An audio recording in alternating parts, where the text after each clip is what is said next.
Selamlar. Bu videoda oğlumun bana sipariş etmiş olduğu oyuncak yastıkları dikeceğim.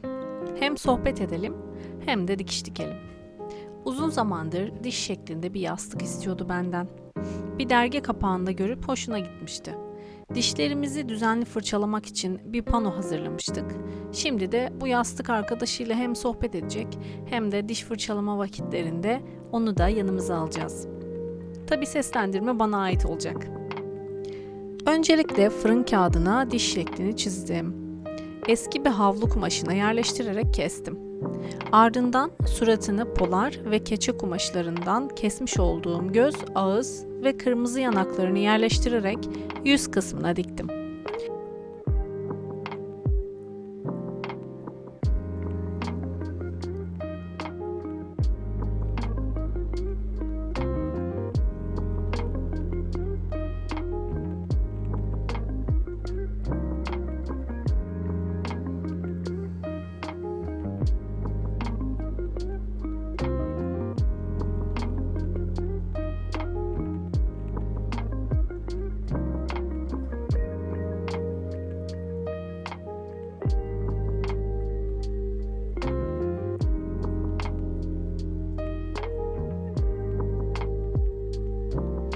Sonra kenarlarından ufak bir boşluk kalacak biçimde dikiyoruz.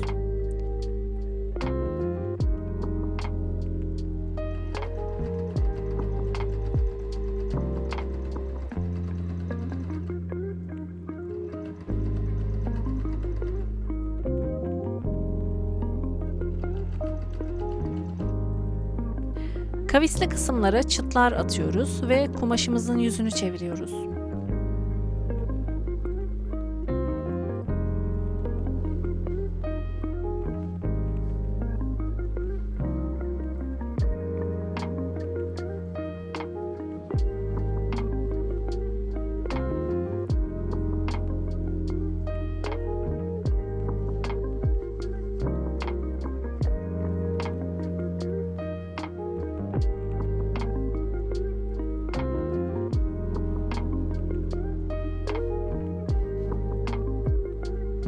İçine elyaflarımızı yerleştiriyoruz.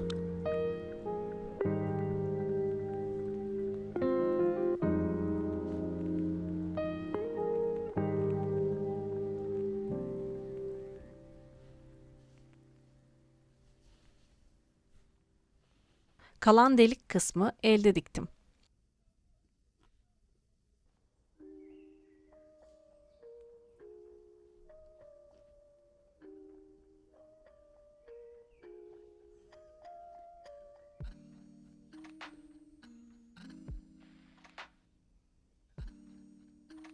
Sonunda oğlumun günlerce istediği yastık hazır. Onun mutluluğuysa paha biçilemez. Hemen ikinci siparişimize geçiyoruz. Tabii ki bir erkek çocuk ne ister? Evet, doğru bildiniz. Araba. Arabamız için önce gövde kısmını bir Pinterest görseline temel alarak fırın kağıdına çiziyorum.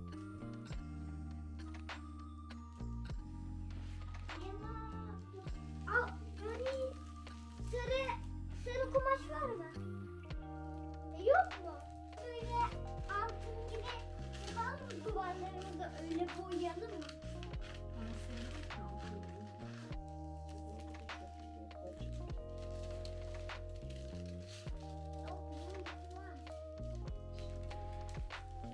Siyah keçeden de bardak yardımıyla tekerlekler kesiyorum.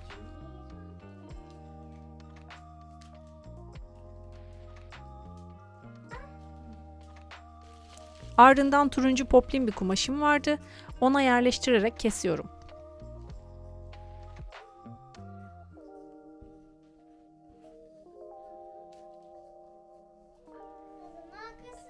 Pencereleri de çizip beyaz keçe kumaştan kesiyorum.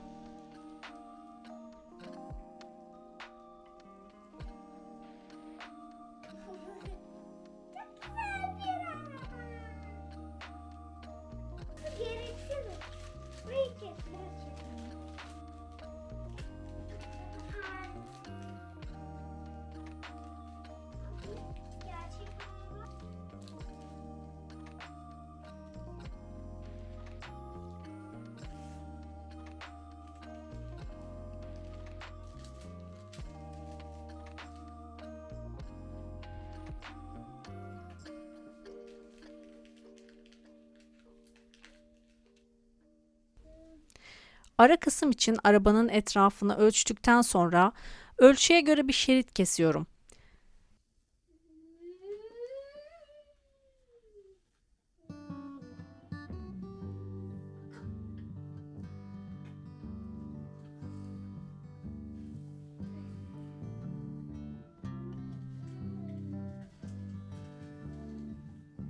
Arabanın harflerini belirleyeceğiz.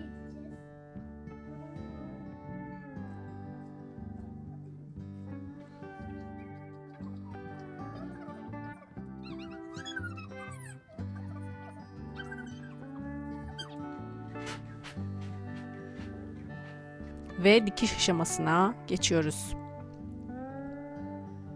Öncelikle keçe olan ayrıntıları ön yüzeye dikiyorum.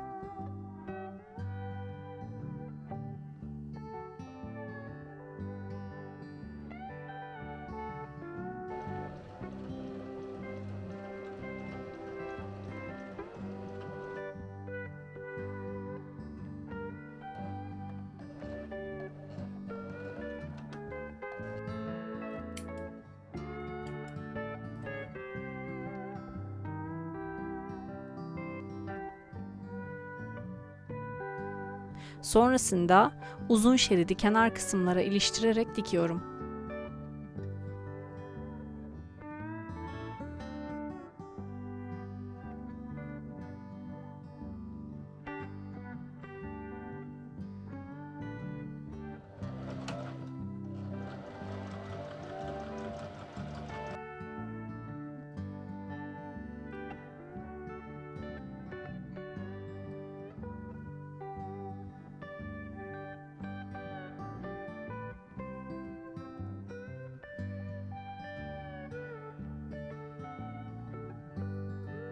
Yüzü yüzüne gelecek biçimde diğer araba parçasını da ekleyerek dikişimi tamamlıyorum.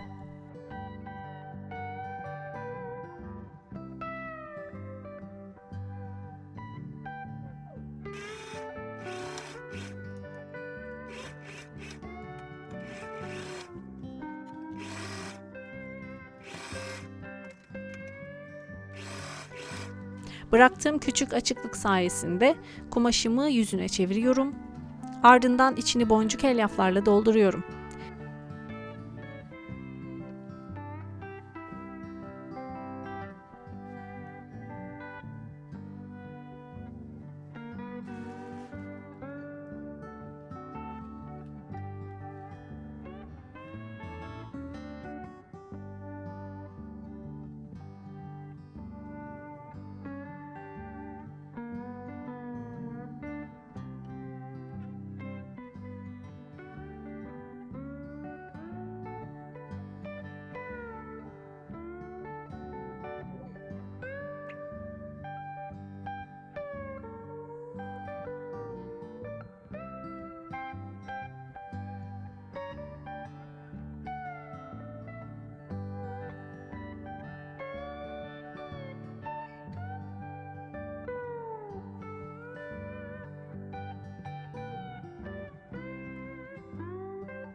Küçük açıklığı elimle gizli dikiş yaparak kapatıyorum.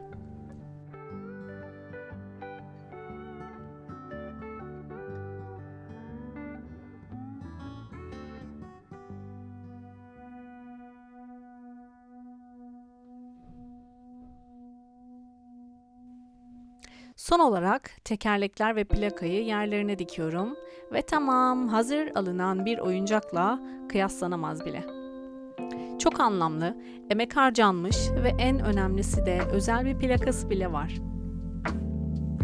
Hem oğlumla bazı aşamalarında bir etkinlik gibi beraber oturup sohbet ederek çalıştık, hem de ona güzel bir anı vermiş oldum. Umarım beğenmişsinizdir. Yaptığımız iş profesyonelce olmak zorunda değil bence. Yapılırken alınan keyif ve işin sonunda aldığımız tatmin duygusu yeterli olacaktır. Mükemmeliyetçi yanımı törpülemeye çalışıyorum ve bunu yaparak erteleme hastalığına yakalanmaktan, üretme duygumu geri plana atmaktan kurtulmuş oluyorum. Eğer bu videoyu beğendiyseniz beğen tuşuna basmayı ve kanalıma abone olmayı unutmayın. Bu tarz el emeği projeler hoşunuza gidiyorsa yorumlarınızı bekliyorum. Sevgiyle kalın.